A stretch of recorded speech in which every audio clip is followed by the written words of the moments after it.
What is up, good looking people? I hope you are well. Today we are looking at the brand new Reebok Nano X1. These guys have made some big changes since the X. In my opinion, they've taken some big steps forwards. They've taken some risks, which I think is going to pay off. So let's have a chat about the major differences and why I think you should purchase this shoe.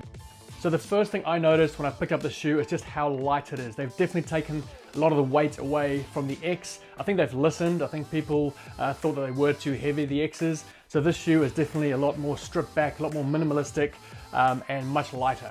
One of the major changes to the X1 is the knitted upper, which is a lot more comfortable than the flex weave in my opinion. Now with a knitted upper, people might think that it's less durable or it might scuff up. But what Reebok has done is they've taken their flex weave that we've seen on the previous models and they've evolved it to a knitted version of the flex weave.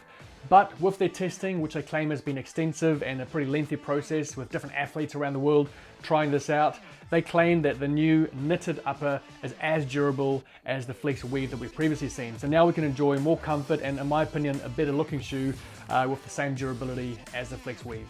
Now, I can imagine a functional training shoe must be one of the most difficult shoes to develop and create because it has to do so many different things. You have to be able to run with this, you have to be able to lift heavy weights with it, you have to be able to jump and do body weight exercises with it.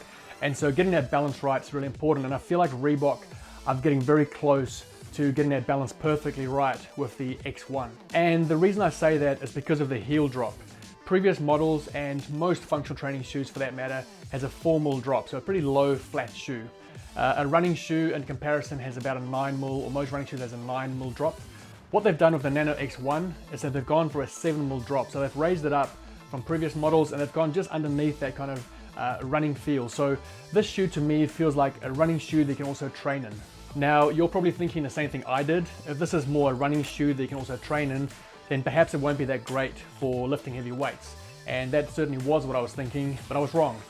Because Reebok have included this really nice big heel clip that stretches from the kind of midfoot all the way around the heel and gives you a lot of stability. And then the sole also still splades out and gives you a big footprint. So I felt super stable, and because of that slightly bigger heel drop, for me, things like squatting just felt so much better than having that formal drop. So those are the two biggest changes, and in my opinion, the two biggest improvements in this shoe is the knitted upper, which gives you comfortable, more lightweight feel, and then the 7mm heel drop.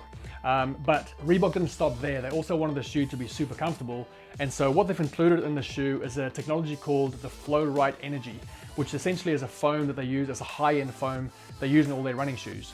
Now, I'm not sure where exactly they've placed that in the shoe, but it sure is comfortable from the very first time you put it on.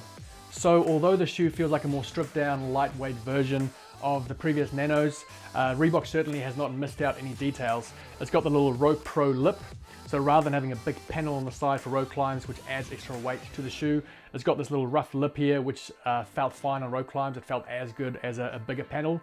And then that heel clip actually comes down into a little a hard piece at the back for things like handstand push-ups.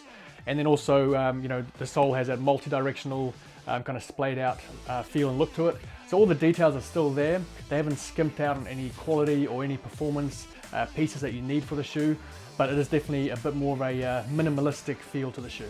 From what I understand, Reebok's testing process for this shoe has been a lot longer and more extensive than previous models. They used not only US-based athletes, but athletes all around the world to test this shoe, and they sent out prototypes for the first time.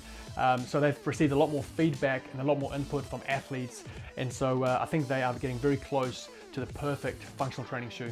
One of my biggest dislikes with previous models of the Nano was just how wide that toe box was. It just felt a bit heavy and sloppy to me, like wearing a big slipper. So the X1 is definitely a thinner shoe, definitely a bit more streamlined, and it just feels like more of an athletic shoe to me. So guys, I hope that was helpful. This shoe felt great to run in, great to lift in. It's super comfortable and lightweight, but also stable. And I think Reebok's pretty much got the balance perfect here. So you're gonna love this shoe. You can grab yours at thewadlife.com.